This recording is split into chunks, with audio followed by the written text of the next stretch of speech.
بسم اللہ الرحمن الرحیم۔ السلام علیکم، ہمارے چینل میں خوش آمدید۔ دوپہر کے 2 بج رہے تھے۔ آج سڑک کافی سنسان تھی۔ میں تھکی ہاری کوچنگ سے گھر پہنچی تھی۔ آج میں کالج نہیں جا سکی تھی۔ میری آنکھ ہی نہیں کھلی تھی۔ آنکھ نہ کھلنے کی وجہ وہ ٹینشن تھی جو مجھے پوری رات جگائے رکھتی تھی۔ پچھلے کافی دنوں سے میں رات کو ٹھیک سے سو نہیں پاتی تھی۔ دل جو اندھا ہو گیا تھا، اب اس کی بینائی لوٹ چکی تھی، لیکن تب تک بہت دیر ہو گئی تھی۔ میں نے اپنا موبائل بھی بند کر دیا تھا۔ صرف رات کے وقت اسے کھول کر دیکھ لیتی اور پھر دوبارہ بند کر دیتی۔ خوف نے اپنے پنجے تیزی سے میرے اندر گاڑ لیے تھے۔ گھر کے سبھی افراد نے میری غائب دماغی محسوس کر لی تھی۔ اماں تو اتنی فکر مند تھیں کہ مجھے ڈاکٹر کے پاس چلنے کا مشورہ دے رہی تھیں۔ بھائی الگ پریشان تھے، وہ مجھے پڑھائی کا کم اسٹریس لینے کا کہہ رہے تھے۔ ابو الگ فکر مند تھے، اور میں ان سب کی میرے لیے فکر مندی دیکھ کر زمین میں گڑ سی جاتی تھی۔ عجیب بے بسی تھی۔ میں نہ تو کسی سے کچھ کہہ سکتی تھی، نہ کسی سے اپنی پریشانی شیئر کر سکتی تھی۔ اپنے مرنے کی دعا مانگنے کا بھی کوئی فائدہ نہیں تھا کہ میرے پیچھے رہ جانے والوں کے لیے رسوائی پھر بھی دہلیز پر ہی موجود تھی۔ نہ جانے کون سی منحوس کھڑی تھی جب اس پر بھروسہ کیا تھا اور اپنوں کی محبت کو داؤ پر لگا دیا تھا۔ غیروں کی محبت سر چڑھ کر بول رہی تھی، اور پھر نتیجتاً یہ دن دیکھنا پڑ رہا تھا۔ ویرانی بڑھتی چلی جا رہی تھی۔ رسوائی منہ کھولے نگلنے کو تیار بیٹھی تھی۔ وہ مجھے بلیک میل کر رہا تھا اور مسلسل کر رہا تھا۔ دروازے کی ہر دستک پر یوں لگتا تھا کہ آج قیامت قائم ہو جائے گی اور مجھے عدالت میں پیش ہونا پڑے گا۔ میری تصویریں اس کے پاس تھیں اور وہ ان کا غلط استعمال کر کے مجھے ڈرا رہا تھا۔ پیسوں کا مطالبہ کر رہا تھا۔ نہ جانے کتنے ہی پیسے میں اسے بھر چکی تھی، جس کا کوئی حساب نہیں تھا، لیکن بلیک میلنگ تھی کہ ختم ہونے کا نام ہی نہیں لے رہی تھی۔ میں لٹ رہی تھی اور مسلسل لوٹی جا رہی تھی۔ اس کا کوئی بھی حل نظر نہیں آتا تھا۔ ڈائننگ ٹیبل پر کھانا ویسے کا ویسا دھرا تھا، اور میں مسلسل سوچوں میں گم بے آواز آنسو بہا رہی تھی۔ آج گھر پر کوئی نہیں تھا۔ رات پھر اس کا میسج آیا تھا، پھر وہی بلیک میلنگ، لیکن اب میرے صبر کا پیمانہ چھلک گیا تھا۔ پچھلے آدھے گھنٹے میں وہاں بیٹھی مسلسل رو رہی تھی۔ روزانہ رات کو گھٹ گھٹ کر روتی تھی، لیکن آج کھل کر رو رہی تھی۔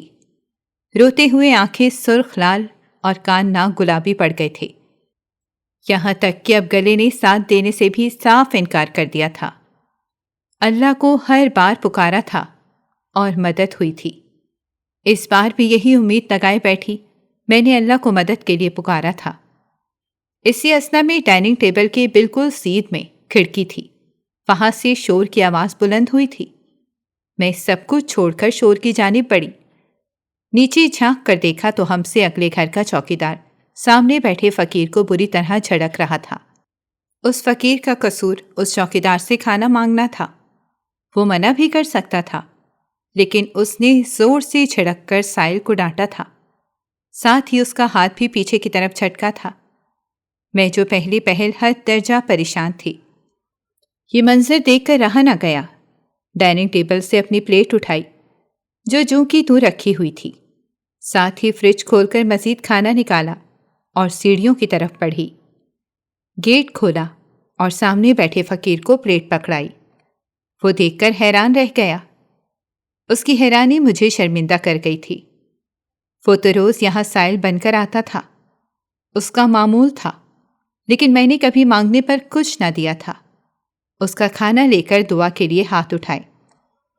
اس نے کھانا لے کر دعا کے لیے ہاتھ اٹھائے اور کہا کہ آج سے تیری پریشانی ختم ہو جائے گی۔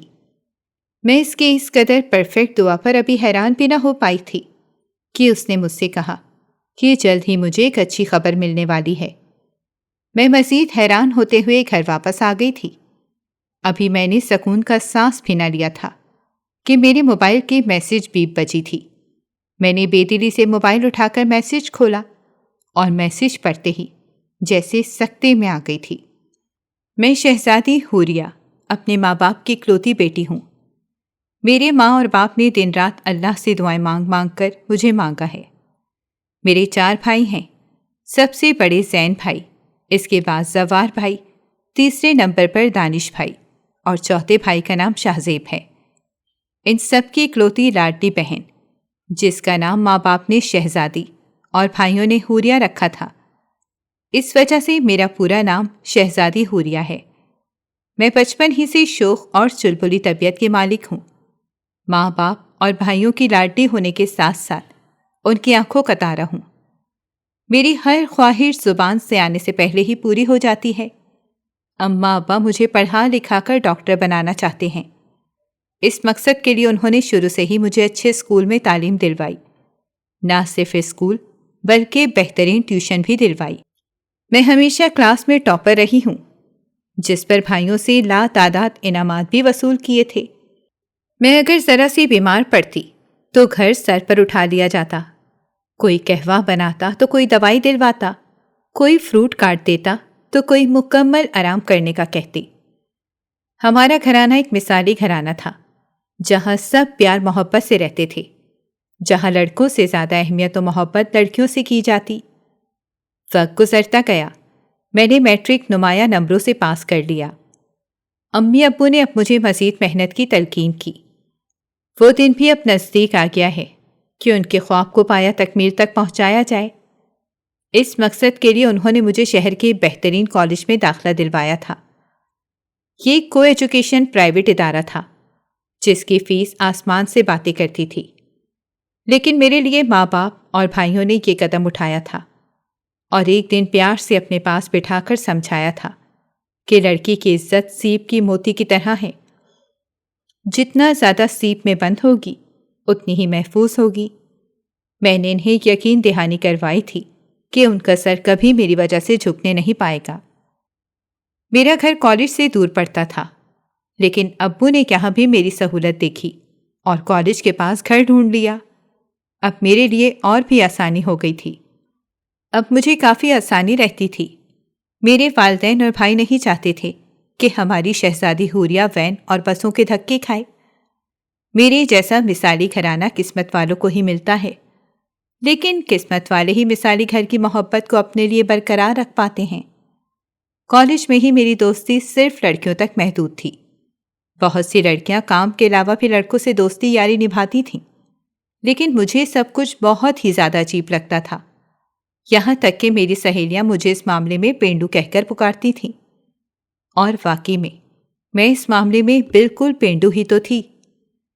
مجھے ان ڈھکی چھپی دوستیوں کی سمجھ نہیں آتی تھی۔ کالج کو شروع ہوئے 5واں مہینہ ہو چکا تھا۔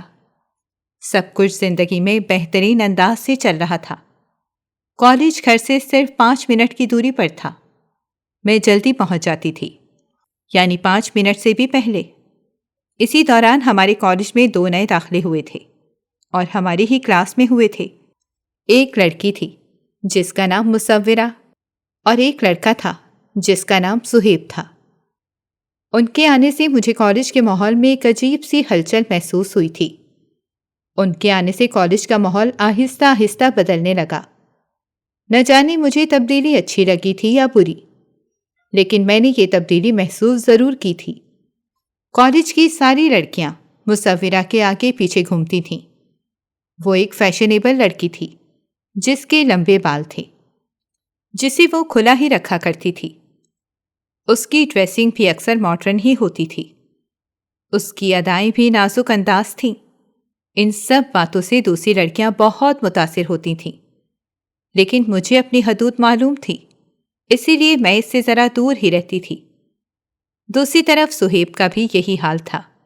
وہ نہ صرف فیشنیبل تھا، بلکہ وہ ہر کسی کے دل میں اپنی ہنسمکھ طبیعت سے جلدی گھر کر جاتا تھا۔ لیکن مجھے نہ تو صہیب سے کوئی لینا دینا تھا اور نہ ہی مصورہ سے۔ مجھے تو صرف اپنی پڑھائی سے دلچسپی تھی، اور میری ایک ہی دوست تھی۔ وہ بھی کالج میں انتہائی کم حاضری لگاتی تھی۔ چند دنوں میں مجھے یوں محسوس ہوتا تھا جیسے مصورہ کچھ دن سے مجھ سے بات کرنا چاہ رہی ہے، مجھ سے دوستی کرنا چاہ رہی ہے۔ اس بات کو میری دوست نے بھی محسوس کر لیا تھا۔ اور ایک دن جب کالج میں میری دوست نہیں آئی تھی، تب وہ میرے پاس آ کر بیٹھ گئی تھی۔ میں ویسے بھی اپنے کام سے کام رکھنے والی لڑکی تھی۔ اس کا میرے پاس آ کر بیٹھنا مجھے کوئی خاص فرق نہیں پڑا تھا۔ دوسری لڑکیوں کے لیے البتہ یہ ایک احساس ہوگا کہ مصورہ خود ان کے پاس آ کر بیٹھے، لیکن میرے لیے یہ کوئی عام سی بات تھی۔ چند دنوں میں مجھے یوں محسوس ہوا کہ وہ مجھ سے دوستی کرنا چاہتی ہے اور مجھ سے بات کرنا چاہتی ہے۔ وہ اکثر میرے پاس آ کر باتیں کرنے لگ جاتی، کبھی اپنے گھر کی باتیں بتاتی تو کبھی اپنے رشتہ داروں کی باتیں بتاتی جو بیرون ملک مقیم ہیں۔ مجھے اس کی باتوں سے کوئی دلچسپی نہیں تھی۔ میں نے ارم سے کافی بار کہا تھا کہ وہ اتنی چھٹیاں نہ کرے، ورنہ یہ مصورہ میرا آ کر سر کھانے بیٹھ جاتی ہے۔ لیکن مصورہ کے مسلسل ڈھکے چھپے اصرار پر بالآخر میں نے اس کی طرف دوستی کا ہاتھ بڑھا دیا تھا۔ وہ بے حد خوش ہوئی تھی، جیسے ہفتے اقلیم کی دولت ہاتھ لگ گئی ہو۔ مجھے اس کی اس قدر خوشی کچھ عجیب سی لگی تھی۔ ایک تو میرے اور اس کے ظاہر میں کافی فرق تھا، دوسرا وہ باتونی تھی، میں ذرا خاموش دبا تھی، صرف اپنے حلقہ احباب کے سامنے جی بھر کر باتیں کیا کرتی تھی۔ مجھے یوں محسوس ہوتا تھا کہ مصورہ کے اندر کوئی کشش ہے جو مجھے کھینچتی ہے۔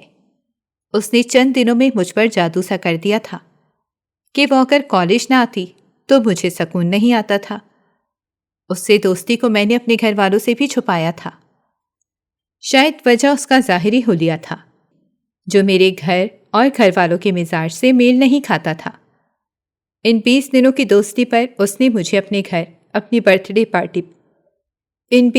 دوستی پر اس نے مجھے اپنے گھر اپنی برتھ ڈے پارٹی پر بلایا تھا۔ مجھے انکار کرنا تھا، لیکن میں انکار نہیں کر سکی تھی۔ اب مسئلہ گھر والوں کو بتانے کا تھا۔ ایسا نہیں تھا کہ وہ مجھے کہیں جانے سے منع کرتے تھے یا پابندیاں لگاتے تھے، لیکن وہ لوگ میرے معاملے میں ہر کسی پر اعتبار نہیں کرتے تھے۔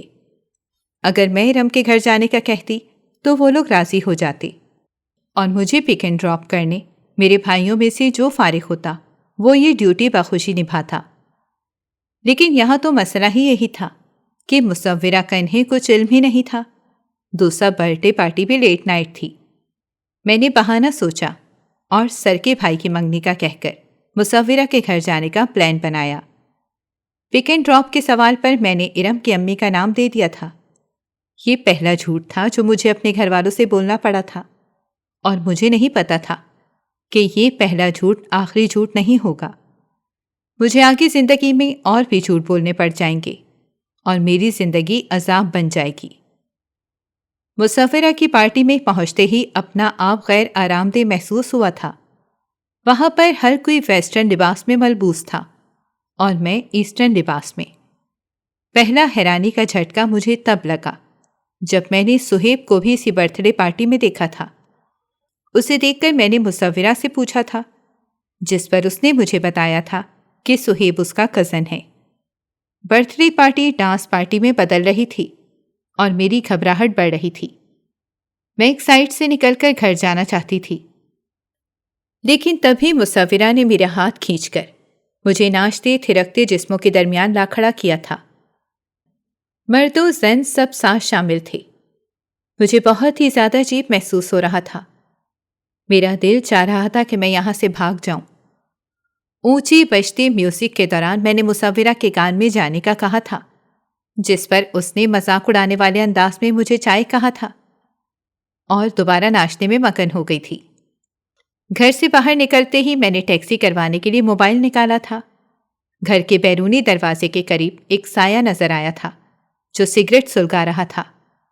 میں نے نظر انداز کر کے آگے بڑھنا چاہا جب اسی سائے نے مجھے پکارا۔ میں نے مڑ کر دیکھا تو وہ سہیب تھا جو اب اندھیرے سے نکل کر روشنی کے پاس کھڑا ہو گیا تھا۔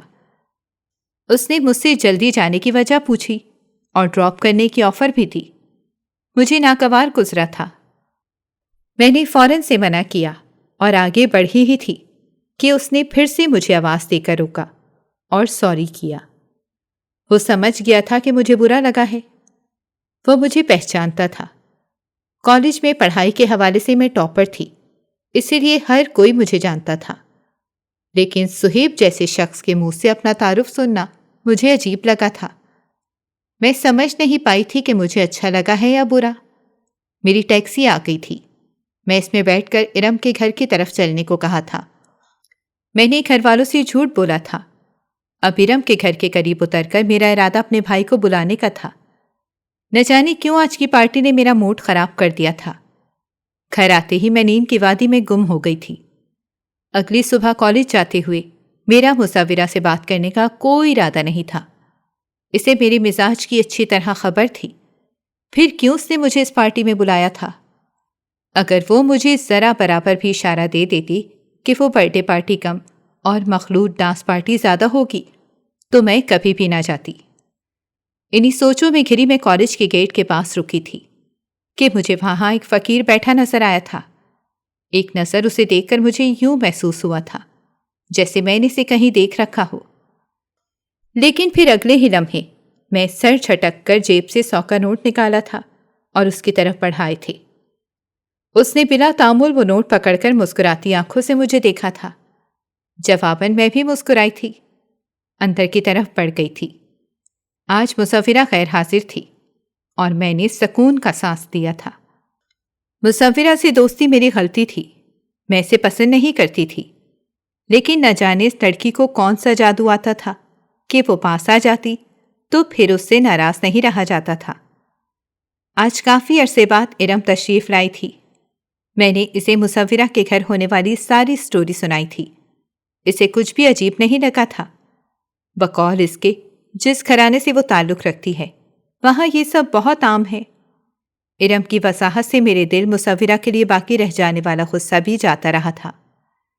امتحانات سر پر تھے، ہم سب پڑھائی میں جت گئے تھے۔ اس عرصے میں میں نے ایک بات نوٹ کی تھی کہ جب کیفیٹیریا میں سب پڑھائی کرنے جاتے تھے تو سہیب میری برابر والی سیٹ پر ہی موجود ہوتا تھا۔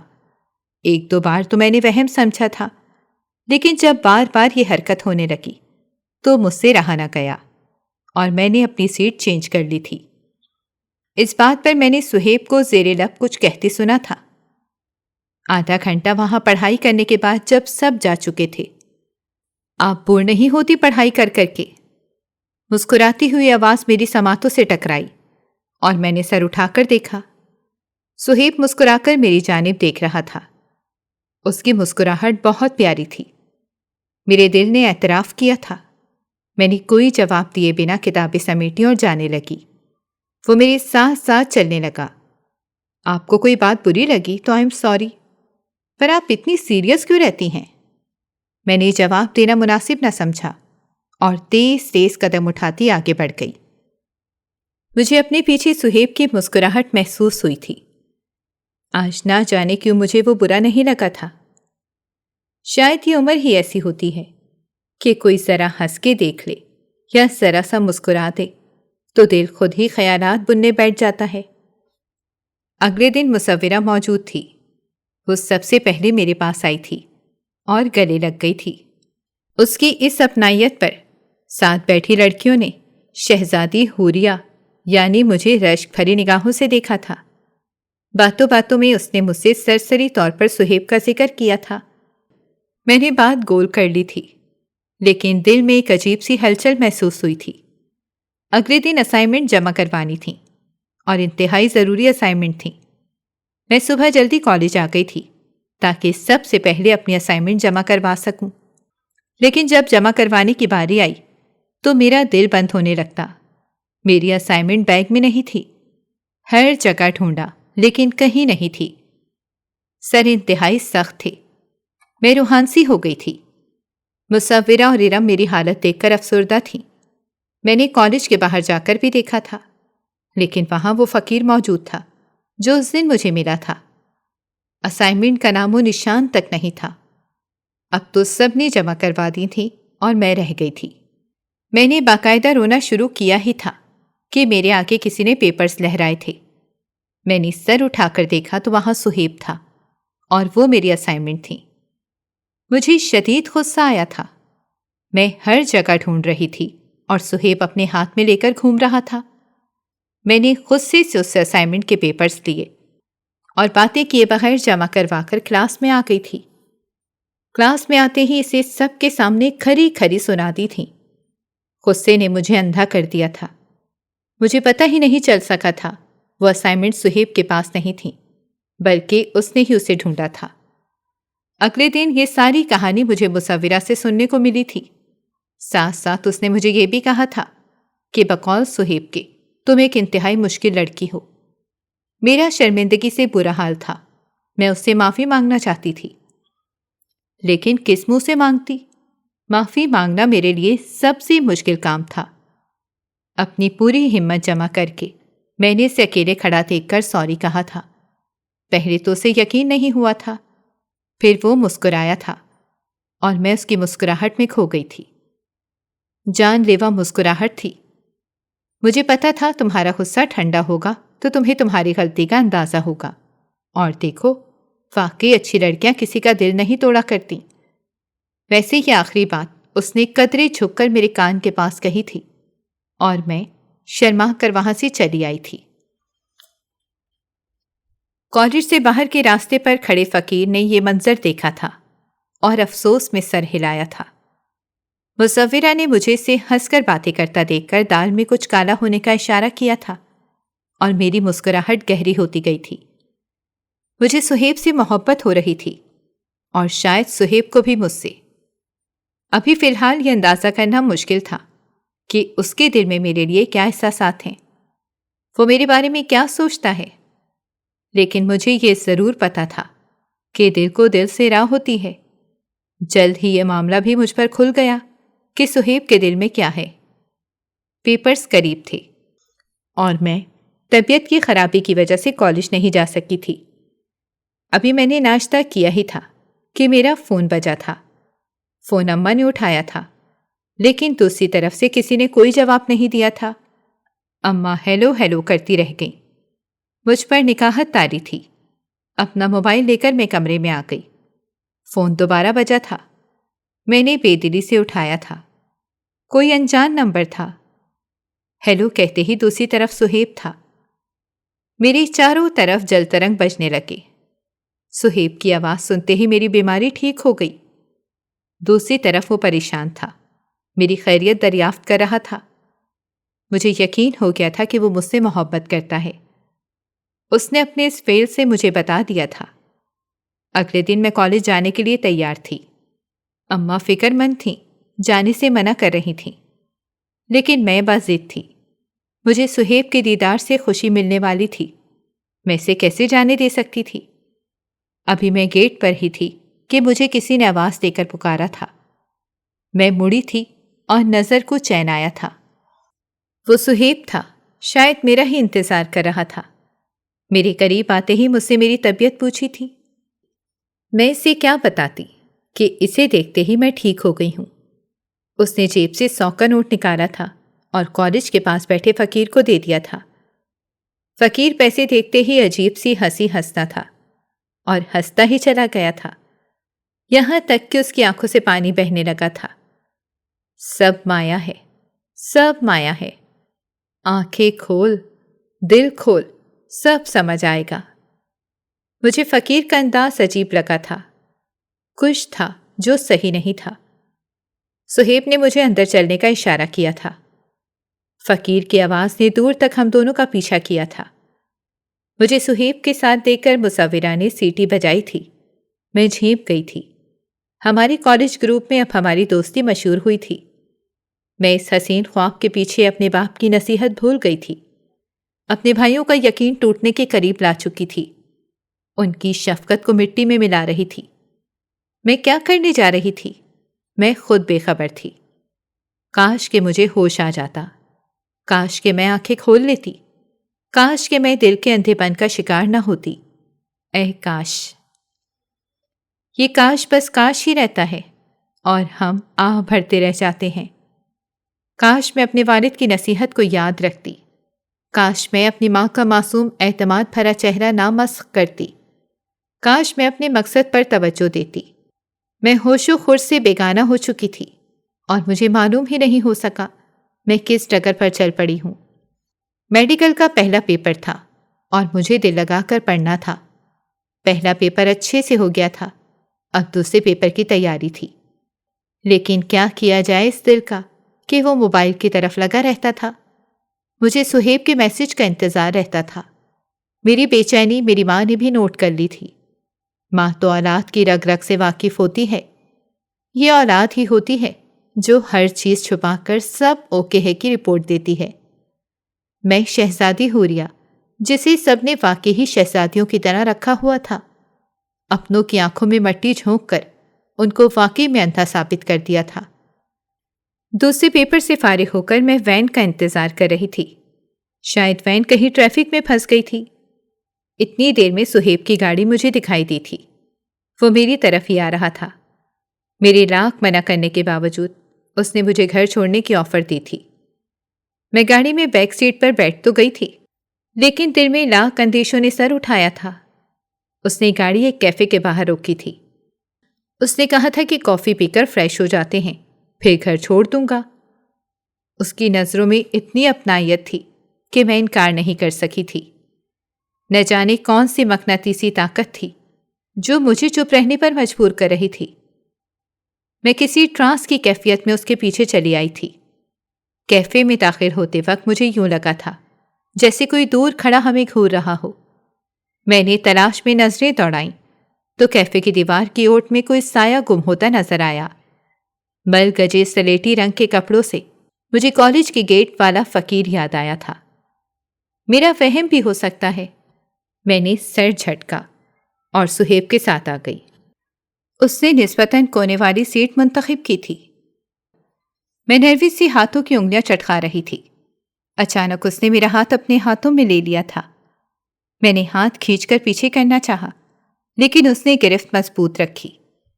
مجھے سمجھ ہی نہیں آیا کہ اس موقع پر کیسے پیش آیا جاتا ہے۔ مجھے گھبراتا ہوا دیکھ کر اس نے ہاتھ چھوڑ دیا تھا۔ میری نظریں جھکی جا رہی تھیں۔ بہت محبت کرتا ہوں میں تم سے جانے من۔ اتنی بھی مشکل لڑکی نہیں تھی جتنی میں نے سمجھا تھا۔ اس کے اچانک برملا اظہار پر مجھے اپنے جسم پر چوٹیاں چلتی ہوئی محسوس ہوئی تھیں۔ میں نے جواباً کچھ نہیں کہا تھا، خاموش رہی تھی۔ تمہاری خاموشی میں ہی اقرار چھپا ہے، میں جانتا ہوں۔ اس نے میرے دل کا حال کھول کر میرے سامنے رکھ دیا تھا۔ کافی کا بس ایک گھونٹ ہی پیا گیا تھا۔ اس نے میری کافی کو وہیں سے پینا شروع کیا تھا جہاں سے میں نے منہ لگا کر پیا تھا۔ سہیب کی اس حرکت نے مجھے خود میں سمٹنے پر مجبور کر دیا تھا۔ میں نے ہاتھ سے گھڑی کی طرف اشارہ کیا تو وہ سمجھ گیا تھا اور پھر چند منٹوں میں مجھے گھر سے چند میل کے فاصلے پر اتار دیا تھا۔ گاڑی سے اترتے ہوئے اس نے مجھے ایک دفعہ پھر آئی لو یو کہا تھا اور میں نے اپنے دل کی ایک دھڑکن مس کی تھی۔ گھر آتے ہی مجھے بے حد تھکن محسوس ہو رہی تھی۔ ایک طرف دل خوشی سے نہال تھا تو دوسری طرف گھر والوں کو دھوکہ دینے کا ملال تھا۔ انہی سوچوں میں گم میں کب سوئی مجھے معلوم نہیں ہو سکا۔ جیسے ہی آنکھ لگی مجھے یوں لگا کہ میں کسی اندھیری وادی میں گھوم رہی ہوں جہاں روشنی کا نام و نشان تک نہیں ہے۔ وادی میں آگے خاردار کانٹے میرے پیروں کو زخمی کر رہے تھے، لیکن میں بنا تھکے بنا رکے دوڑے چلی جا رہی تھی۔ میں حد درجہ خوفزدہ تھی۔ ابھی آدھا راستہ طے ہوا تھا کہ کسی نے مجھے دھکا دیا تھا۔ میں نے مڑ کر دھکا دینے والے کی شکل دیکھنی چاہی تھی، لیکن یہ کیا، وہاں تو کوئی نہیں تھا۔ میں گہری کھائی میں گر گئی تھی اور گرتی چلی جا رہی تھی۔ اچانک کسی نے میرا ہاتھ تھام کر مجھے مزید گہرائی میں گرنے سے بچایا تھا۔ میرا وجود تو پھر بھی زخمی ہو گیا تھا اور بے تحاشا ہوا تھا، لیکن جان بچ جانے پر میں نے شکر کا سانس لیا تھا۔ میں نے مڑ کر ہاتھ تھامنے والے کو دیکھنا چاہا تھا، لیکن وہاں کوئی نہیں تھا۔ ہاں، ایک سلیٹی رنگ کا ملگجا کپڑا کانٹے میں پھنسا لہرا رہا تھا۔ میں چیخ مار کر اٹھی تھی۔ امی دوڑتی ہوئی اندر چلی آئی تھی۔ مغرب کی اذان ہو رہی تھی۔ مجھے ہلکا ہلکا بخار ہو رہا تھا۔ یہ مجھے کیا ہو رہا ہے؟ مجھے خود سمجھ نہیں آ رہا تھا۔ میرے اندر سے ایک آواز آ رہی تھی۔ میں اسے سننے کی کوشش کرنا چاہتی تھی، لیکن کچھ تھا جو مجھے وہ آواز سننے سے روک رہا تھا۔ شاید وہ میری ضمیر کی آواز تھی جو مجھے خاردار کانٹوں والی راہ گزر پر چلنے سے منع کر رہی تھی۔ میں نے دھیان ہی نہیں دیا تھا۔ رات کھانے پر زین بھائی نے مجھے مخاطب کیا تھا۔ میں نے جواب دیا تو کہا کہ انہوں نے مجھے فلاں کیفے کے اندر جاتے دیکھا تھا۔ مجھے اچھو لگ گیا۔ اس سے پہلے کہ میں کوئی بہانہ بناتی، میرا موبائل بجا تھا۔ میں ایکسکیوز می کر کے کمرے میں آ گئی تھی۔ اپنی بے ترتیب دھڑکنوں کو ترتیب پر لانے کی کوشش کر رہی تھی۔ اس خیال سے ہی پسینے چھوٹ رہے تھے کہ اگر انہوں نے سہیب کو دیکھ لیا ہے تو پھر میرا کوئی بہانہ مجھے نہیں بچا سکے گا۔ شہزادی حوریہ کا سچ سامنے آئے گا اور میں کسی کو منہ دکھانے کے لائق نہیں رہوں گی۔ فون پر مصورہ تھی۔ میں نے آج والی ساری کہانی اسے سنائی تھی۔ وہ خوش ہوئی تھی، بہت زیادہ خوش۔ ساتھ ہی اس نے مجھے ایک فرضی کہانی گھڑ کے دے دی تھی کہ میں زین بھائی سے کہہ دوں کہ ارم کی امی ارم اور میں کیفے میں کافی پینے گئے تھے۔ وہ شوگر کی مریضہ ہیں۔ گرمی کی شدت کی وجہ سے شوگر لو ہو رہی تھی، اسی لیے میٹھا پینا ضروری تھا۔ میں نے مصورہ کی بتائی ہوئی کہانی منوان زین بھائی کے سامنے دہرائی۔ وہ مطمئن ہو گئے، لیکن میں کاذب لکھ دی گئی۔ شہزادی حوریہ نے پہلی بار اپنی جان چھڑکنے والے رشتوں سے جھوٹ بولا تھا، اور بے حد روانی سے بولا تھا کہ کہیں جھوٹ کا شائبہ تک نہیں ہوا تھا۔ شہزادی حوریہ نے محبت کا پہلا سبق جھوٹ سے پڑھا تھا۔ جس محبت کی بنیاد ہی جھوٹ سے شروع ہو، وہ بھلا کتنی دیر چل سکتی ہے؟ امتحانات ختم ہو گئے تھے اور اتنے کچھ خاص نہیں ہوئے تھے۔ میں تھک گئی تھی، اسی لیے کالج نہیں جا رہی تھی۔ سہیب کی لاتعداد کالز نے مجھے پریشان کر دیا تھا۔ وہ جانتا تھا میرے گھر والوں کے مزاج کو، لیکن پھر بھی ایسی حرکتیں کرتا تھا تو مجھے غصہ آ جاتا تھا۔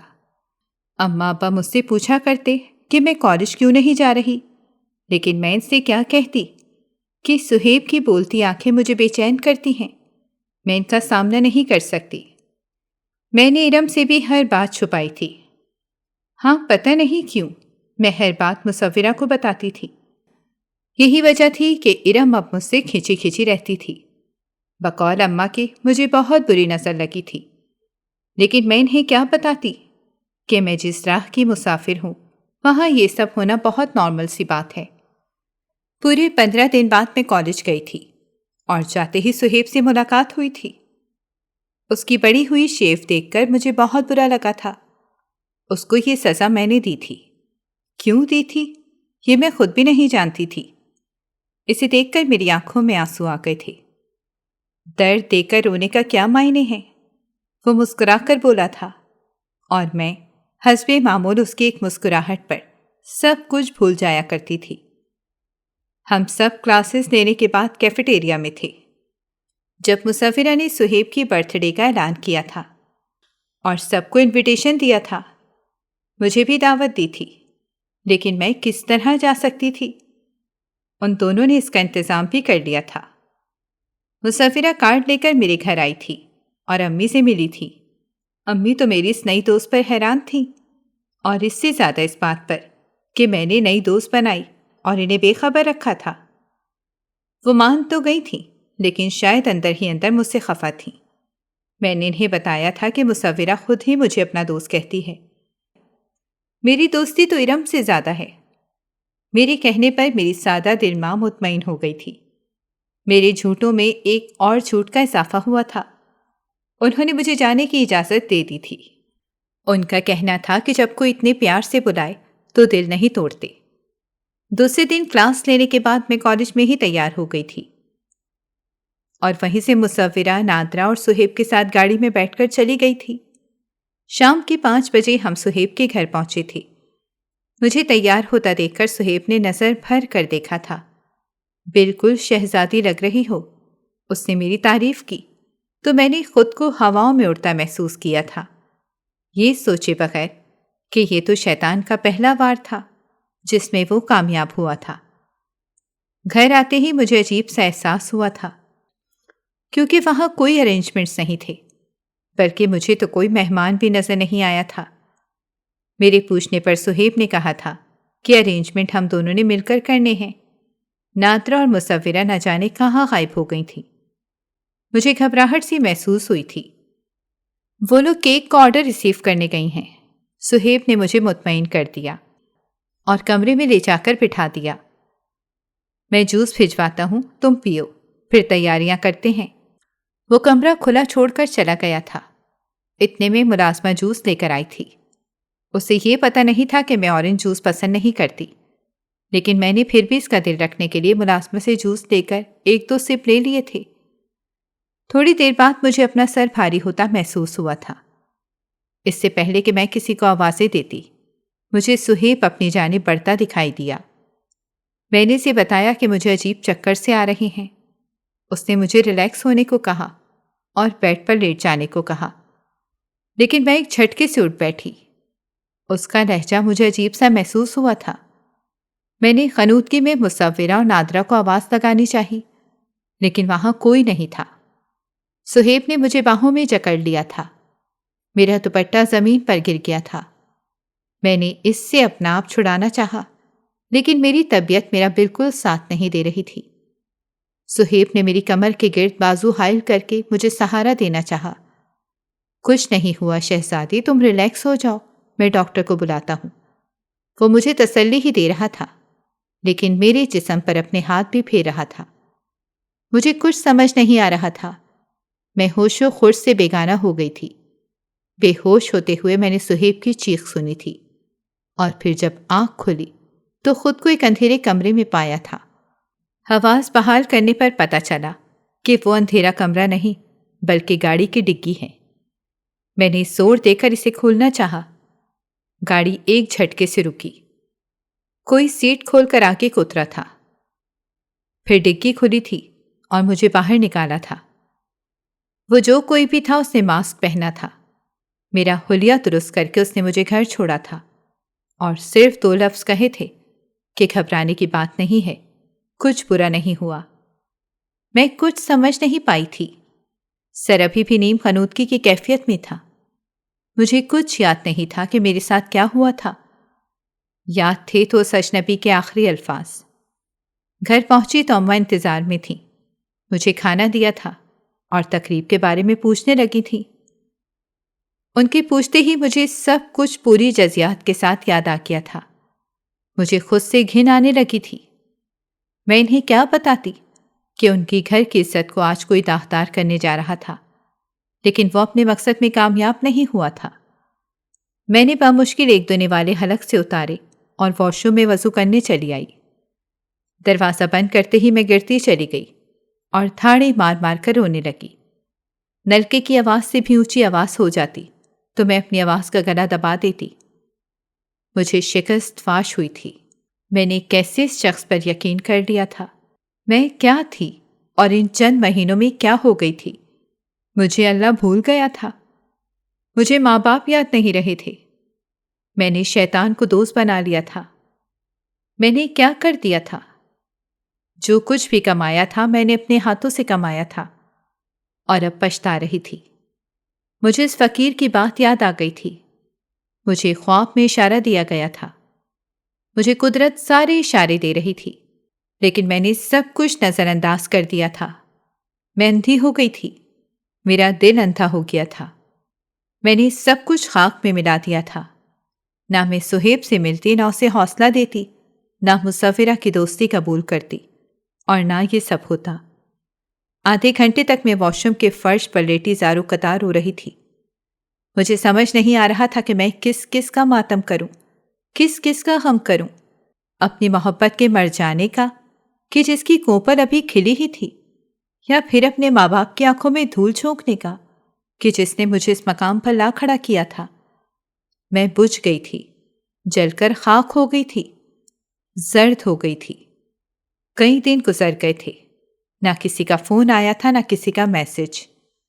میں نے کالج جانا چھوڑ دیا تھا، اور میرے والدین اپنے خوابوں سے فوراً دستبردار ہو گئے تھے۔ ان کے نزدیک میرا آرام سب سے اہم تھا، اور میں نے ان کے ساتھ کیا کیا تھا؟ میں گھر میں محدود ہو کر رہ گئی تھی۔ کالج سے کئی فون آئے تھے، سب کو اماں جواب دیتی تھی، لیکن میں کسی سے بات تک نہیں کرتی تھی۔ میرے دل میں کئی خدشات سر اٹھا رہے تھے۔ سارے منظر ایک ایک کر کے اس رات کی یاد آ رہے تھے۔ اللہ نے اس اجنبی کے ذریعے میری عزت بچائی تھی، لیکن جس چیز کا مجھے ڈر تھا وہی ہوا تھا۔ کافی عرصے بعد میں آج کالج گئی تھی، بہت ہمت کر کے، اور 1 گھنٹے کے اندر واپس آ گئی تھی۔ وہاں سب کو میں نے اپنی بیماری کا بتایا تھا، لیکن یہ نہیں بتایا تھا کہ یہ روگ کس چیز کا ہے۔ گھر واپس آتے ہی امی نے مجھے بتایا تھا کہ مسلسل کالز آ رہی ہیں۔ میرا دل ایک دم ڈر سا گیا، اور وہی ہوا جس کا خدشہ تھا۔ وہ شیطان مجھے بلیک میل کر رہا تھا۔ اس نے اس رات والی تصویریں مجھے بھیجی تھیں۔ ایک ایک تصویر دیکھ کر میرے رونگٹے کھڑے ہو گئے تھے۔ کمال ہوشیاری سے اس طرح تصویریں لی گئی تھیں کہ میں کپڑے پہنے ہوئے بھی برہنہ لگ رہی تھی۔ ساتھ ہی پیسوں کا مطالبہ کیا گیا تھا۔ میرا دل چاہ رہا تھا کہ میں اپنی جان دے دوں، لیکن رسوائی تو پھر بھی میرے گھر والوں کے لیے موجود تھی۔ میں نے مطلوبہ رقم بھیج دی تھی۔ امی نے میری شادی کے لیے جو زیور بنوایا تھا، اس میں سے کچھ بیچ کر میں نے یہ پیسے ادا کیے تھے، لیکن وہ شیطان نہیں تھا، شیطان کا سردار تھا۔ ہر بار ایک دو تصویریں لے کر وہ مجھ سے 3 بار پیسے لے چکا تھا۔ مجھے اپنا آپ بالکل تنہا محسوس ہو رہا تھا۔ میں اپنی ماں کو، اپنے باپ کو اپنی عزت کی بربادی کی داستان کیسے سنا سکتی تھی؟ میں نچڑ کر رہ گئی تھی۔ کالج جانا چھوڑ دیا تھا، کوچنگ جوائن کر لیا تھا۔ دوپہر کو 3 گھنٹے کوچنگ میں گزار کر بھی میرا دماغ معافی رہتا تھا۔ ہراہٹ پر یوں لگتا تھا کہ بدنامی اب کھڑی میرے سر پر ڈھول بجائے گی کہ تب۔ میں نے اتنی ٹینشن لی تھی کہ میرا نروس بریک ڈاؤن ہوا تھا۔ اپنے گھر والوں کو خود کے لیے روتے دیکھا تو اپنے آپ سے بہت نفرت سی محسوس ہوئی تھی۔ شہزادی حوریہ کو خود سے نفرت ہو گئی تھی۔ ان دنوں ہمارے علاقے میں ایک فقیر کی آمد ہوئی تھی۔ وہ ہمارے گھر کے بالکل سامنے موجود تھا اور رات گئے کہیں غائب ہو جاتا تھا۔ میری طبیعت میں کچھ بہتری آئی تھی اور میں گھر میں اکیلی تھی۔ امی لوگ گاؤں شادی پر گئے ہوئے تھے۔ ان کے لاکھ اسٹار کے باوجود میں ان کے ساتھ نہیں گئی تھی۔ میرا دل مر چکا تھا، میں مر چکی تھی۔ اب کہیں بھی چلی جاؤں، ایک زندہ لاش ہی تو رہ گئی تھی۔ ابھی میں کوچنگ سے گھر آئی تھی کہ موبائل پر آنے والے میسج نے میرے 14 طبق روشن کر دیے تھے۔ اب کی بار 4تھی دفعہ بہت بڑی رقم کا مطالبہ کیا گیا تھا اور میں وہیں ڈھہ گئی تھی۔ روتے روتے میری ہچکی بن گئی تھی۔ میں نے اللہ سے موت مانگی تھی یا پھر آسانی۔ میں تھک گئی تھی اور میں نے اپنے رب کے آگے ہتھیار ڈال دیے تھے۔ یا اللہ مجھے سمیٹ لے، میں ٹوٹ کر بکھر رہی ہوں۔ یا اللہ میری مدد کر، یا اللہ میری مدد کر۔ میرا دل مدد مدد کا ورد کر رہا تھا۔ اچانک گلی میں شور بلند ہوا تھا۔ میں نے کھڑکی سے جھانک کر دیکھا تو برابر والے گھر کا چوکیدار فقیر کو بری طرح ڈپٹ رہا تھا۔ مجھے بے حد غصہ آیا تھا۔ میں نے فریج کھول کر کھانا نکالا اور نیچے آ کر اس فقیر کو کھانا دیا تھا۔ وہ کھانا دیکھ کر بے حد خوش ہوا تھا۔ اس کی خوشی دیکھ کر مجھے وقتی طور پر سکون محسوس ہوا تھا۔ اچانک اس فقیر نے دعا کے لیے ہاتھ اٹھائے تھے اور مجھے کہا تھا کہ مجھے جلد ہی خوشخبری ملے گی اور میری پریشانی جلد ہی ختم ہوگی۔ میں دل ہی دل میں آمین کہتی ہوئی بے دلی سے اندر آئی تھی۔ موبائل بجا تھا۔ میں نے میسج دیکھا تو پوری جان سے کانپ گئی تھی اور سجدے میں گر گئی تھی۔ مجھے اس میسج میں بلیک میلرز کو پکڑنے کی خوشخبری ملی تھی۔ میں دوڑ کر کھڑکی کی طرف آئی تھی۔ وہ فقیر وہیں دیکھ رہا تھا۔ اس نے مسکرا کر ہاتھ ہلایا تھا اور میں تھک رہ گئی تھی۔ وہ فقیر کوئی عام فقیر نہیں تھا، بلکہ وہ تو فقیر ہی نہیں تھا، وہ تو رکھوالا تھا، قوم کی عزت کا رکھوالا۔ اس نے مجھے آخری میسج بھیجا تھا کہ وہ کئی دنوں سے اس گروپ کی ریکی کر رہے تھے۔ وہ لوگ پکڑے گئے ہیں۔ اس گروپ میں مصورہ، نادرہ اور سہیب مین کردار تھے، جن کا کام ہی معصوم لڑکیوں کو پھنسا کر بلیک میل کر کے پیسے لوٹنا تھا۔ وہ فقیر دراصل کرائم ایجنسی کا رکن تھا، جس کے ذمے ایسے کیسز حل کرنا تھا۔ اس فقیر نے مجھے باتوں باتوں میں کئی اشارے بھی دیے تھے، لیکن میں نادان تھی، سمجھ ہی نہیں پائی تھی۔ اگلے دن پاپا کو ناشتہ دینے گئی تھی تو اخبار کی شہ سرخیوں میں یہ خبر نمایاں تھی کہ کرائم ایجنسی کے رکن نے ملک میں بلیک میلرز کا بڑا گروہ پکڑا ہے۔ جو لڑکیوں کی عزتوں سے کھیل کر ان کو بلیک میل کرتے تھے۔ آگے اور بھی بہت ساری تفصیل لکھی ہوئی تھیں، لیکن مجھے تو اپنے رب کے حضور سجدہ ریز ہونا تھا، جس نے مجھے ماں باپ کی دعاؤں سے رسوائی سے بچایا تھا۔ ناظرین، اگر آپ کو ہماری کہانی اچھی لگی ہے تو ویڈیو کو لائک کریں، شیئر کریں اور ہمارے چینل کو سبسکرائب کریں۔ اگلی ویڈیو تک اجازت دیں۔ اللہ حافظ۔